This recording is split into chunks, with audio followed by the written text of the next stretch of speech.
All right. Okay, so I want to do another quick video of the things that we covered yesterday.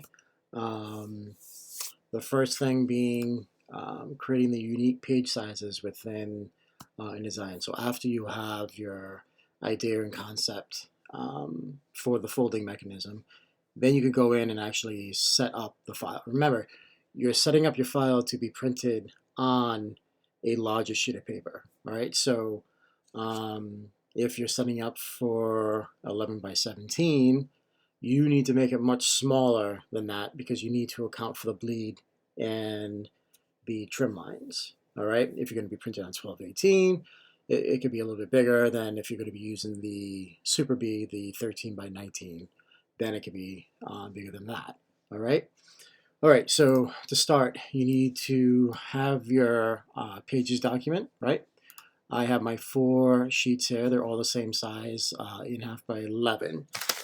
If you remember my prototype that I brought into class yesterday, it was like this roll fold with a cover that wrapped around it. So the cover and the back cover is going to be 4.25, and then the fold that goes within has to be a little bit less because you want to make sure that it doesn't pinch when the entire brochure closes. And then the next one that folds in from there is another 1/8 of an inch. Okay, so to start, these two are going to be my 4.25, 4.25. So you click on one of the pages here, and then you click on this one with edit page size.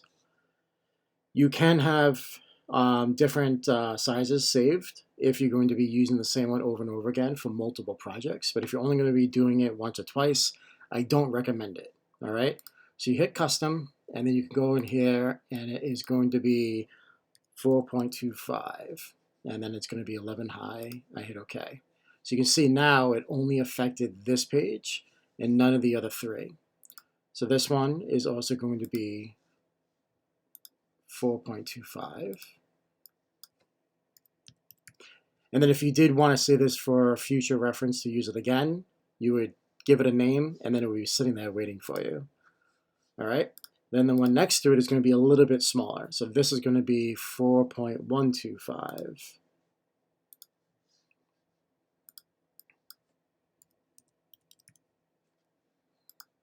All right. And then the last one needs to be smaller than that. So that's going to be an even 4.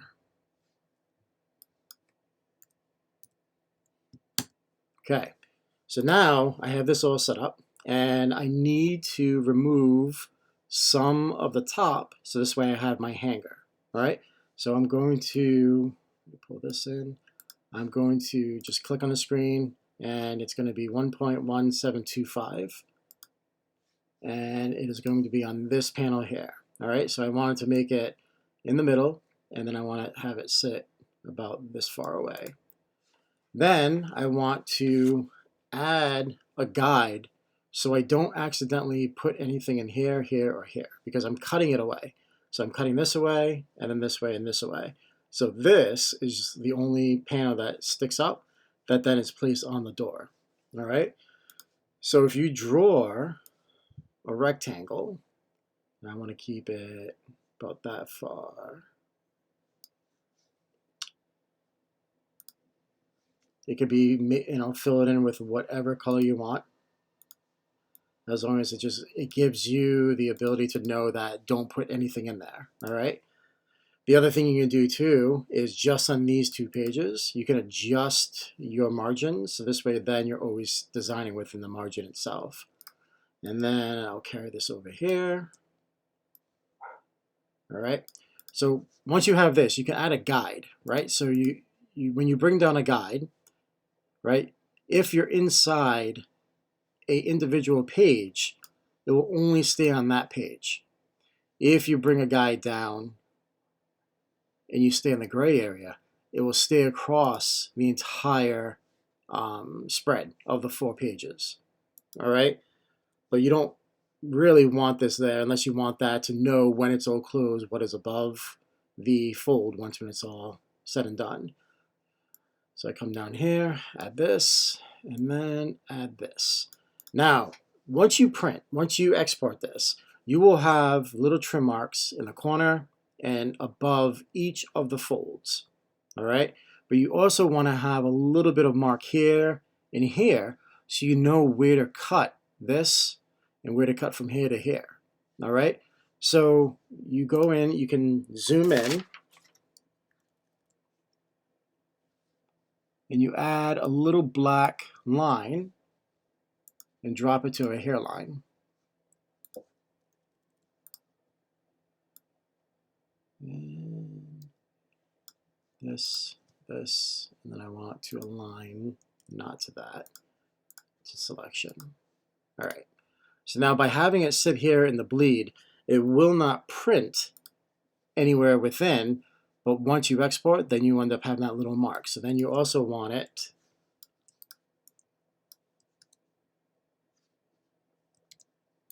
here as well. Okay, so now once we export this, you will see this little mark here, so you know you cut to here, to this line, which InDesign will automatically give you. Okay, so now we have this set, but this is only for the inside of my hanging brochure. So now I need to make a copy of it to have the outside. So I can go select all 4 of these, hold Option, and you can see a plus symbol comes up next to my hand. I drop, and it will make a copy of those 4 sitting here. But now, this is 4 1/4, this is 4 1/4, this is 4 1/8, this is 4. I need to have it the opposite. I need to have this before, this be 4 1/4, this be 4 1/4, 4 1/8, and then 4. Right? So you have to rearrange these items. So this needs to go to the outside. This needs to go to the inside. This needs to go next. And this needs to go in between. There we go. All right. And then you just have to basically rearrange these and that. And then make sure that's still there and that's still there. All right. So now you have one side gets printed, then the next side gets printed. So that is how you create the unique page sizes. Okay. Then we show quickly how to drop an image into text. Let's get rid of these. All right, so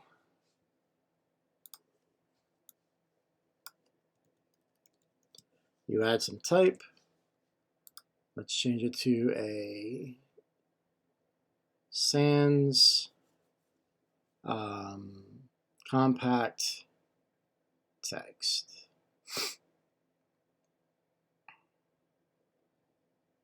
All right, impact.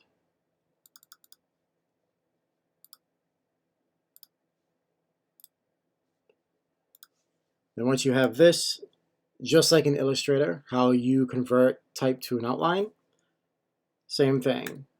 Command Shift O, and now this is no longer type. So now with that selected and converted into a an outline text, you can use it as an image frame. So now you can quickly drop text inside an image. All right, you can't do that with rich text. You want to do it when the text is converted to an outline. All right, now styles. You want to make sure all your text are set up with styles. You cannot do this until you have an idea of what all the type is going to be. Right, so you have to go through the process of saying, all right, all my header text is going to look like this, all my subtext and my copy text. Once you have an idea of what all that text is going to look like, then you can add in your styles. You cannot add in a style without anything that has been changed, because if you use basically just the default, nothing will actually be sucked into that style. All right, so come up to, where is my character styles? Here. All right, so highlight that text, click on the new style button. It will give you character style 1, you double click it and change it, because character style 1 means nothing to you, especially when you end up having, you know, anywhere from like 4 to 7 different styles. All right, so header text, and then if you click on basic character format, you will see that pulled in Helvetica, the medium for weight, the size, the leading, as well as the tracking.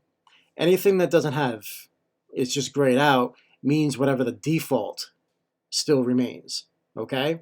So the fact that it's mixed case, I didn't do anything specific, that's why nothing's there. All right, so you hit OK, and you'll now see header text is that style.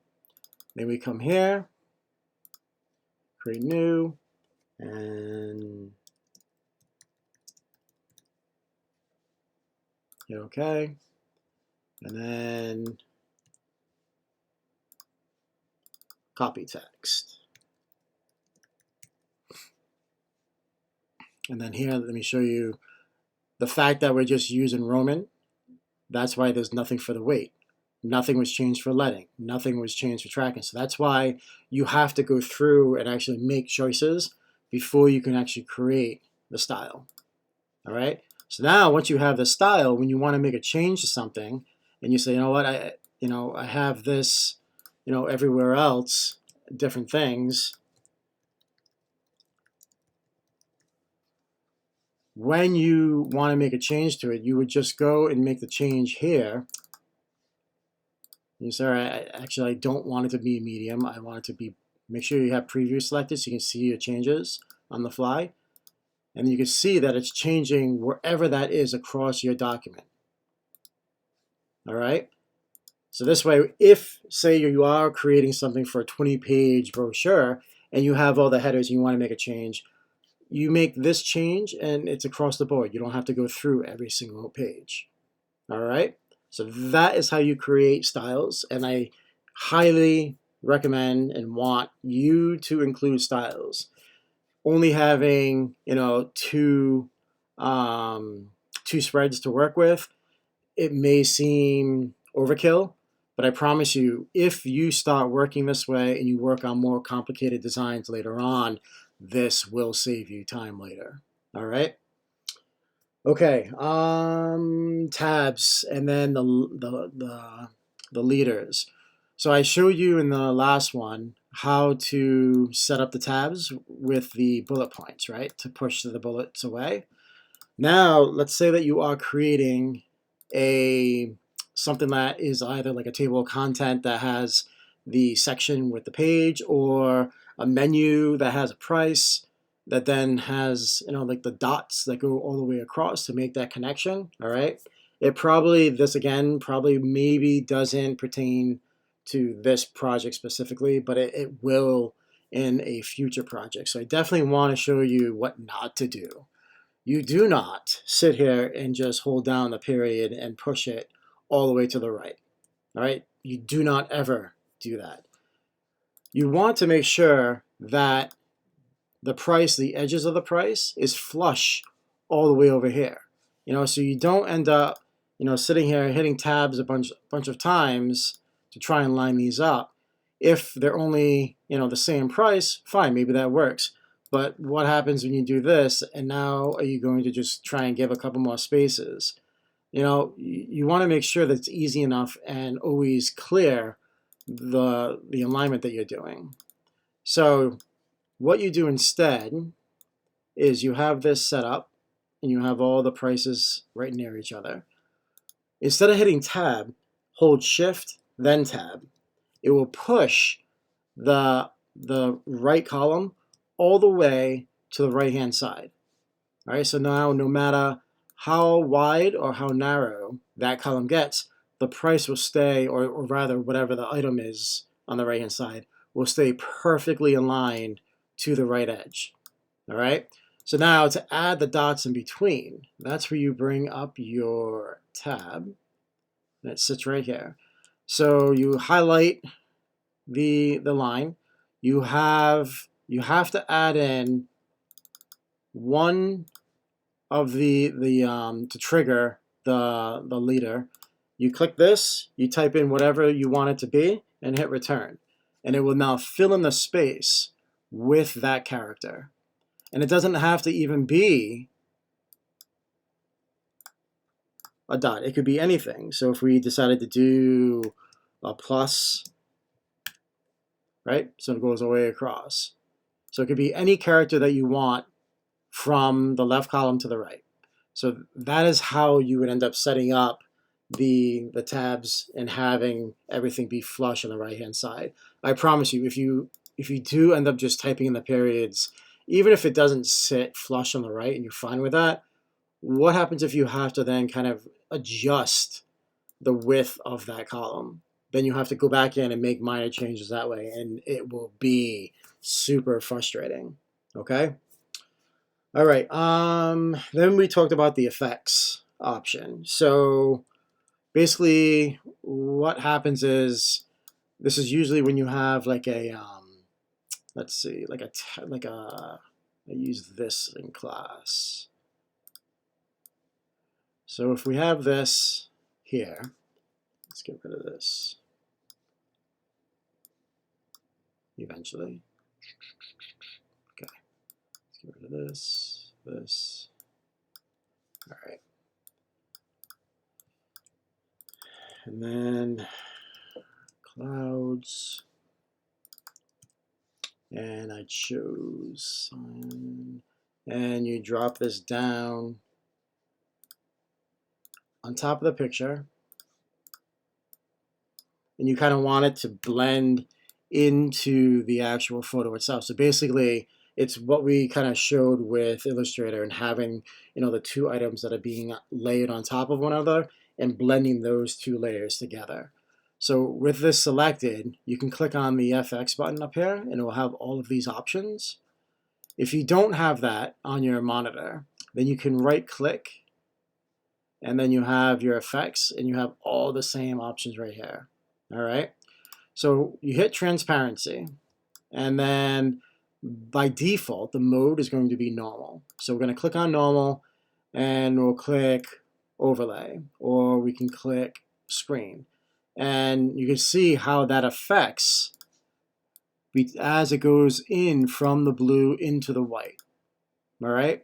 So there's a lot of different things that you can do with different textures. So if we choose this and we do this, but then I want to have the effects to be instead of screen, I want to do multiply, and then I want to play around with the opacity. So this way then you can see as the text is going across, that texture is coming through the type. All right. So there's a lot of things that when you're trying to work type on top of some sort of texture or some sort of background image, it is wise to look at different ways as opposed to just simply having, the text remain solid, normal, sitting against it.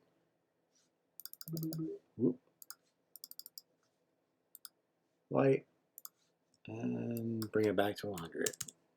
Right? So you want to think about other creative ways of having that text and the image and texture and having them, utilize one another to create something a little bit more interesting and definitely layered.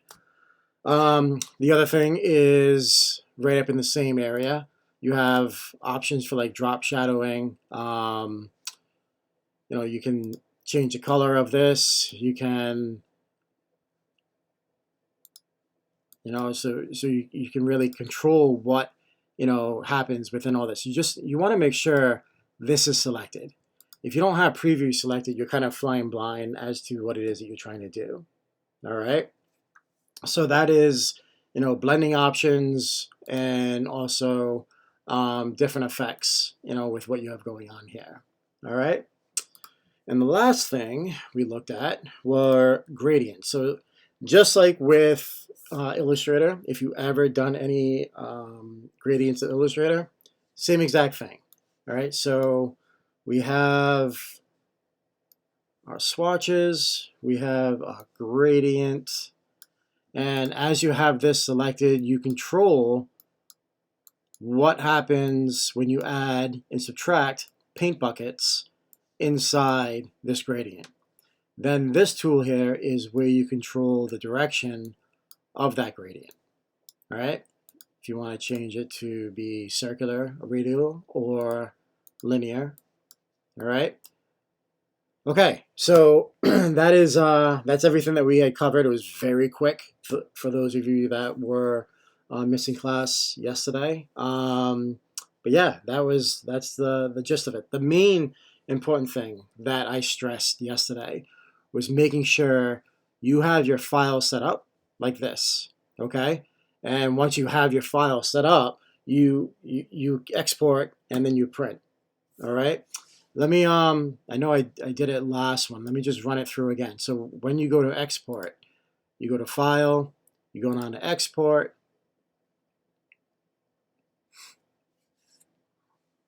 You want to make sure that it is PDF print. Click that, hit Save. Then you need to make sure Spreads is selected. If it's only pages, all 8 of your pages will be separate pieces. So when you hit Spreads, it maintains those 4 and these 4 all together. Then click on Marks and Bleeds. You want crop marks, and you want document bleed setting. So this way then everything you have in your bleeds also shows up. Then you can hit Export.